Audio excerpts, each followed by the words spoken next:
Friends, మన పెద్దవాళ్ళు చెప్తుంటారు, తాడెక్కేవాడు ఉంటే తలదన్నేవాడు ఉంటాడని.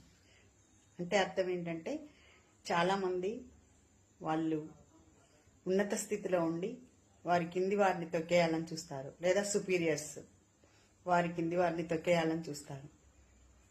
అలాంటప్పుడు వారికంటూ ఇంకా పెద్దవాళ్ళు ఎవరో ఒకరు ఉంటారు కదా, సమయం వచ్చినప్పుడు వారికి కూడా అదే స్థితి కలుగుతుంది. కాబట్టి ఎప్పుడు కూడా మనమే సుపీరియర్స్ అని మనం ఫీల్ అవ్వాల్సిన అవసరం లేదు. మనకంటే పెద్దవాళ్ళు, మన తలదన్నే వాళ్ళు కూడా ఉంటారు. అందరికీ మించి, అన్నిటికీ మించి తలదన్నేవాడు ఉన్నాడంటే ఒక భగవంతుడు. ఆయన చూస్తూనే ఉంటాడు.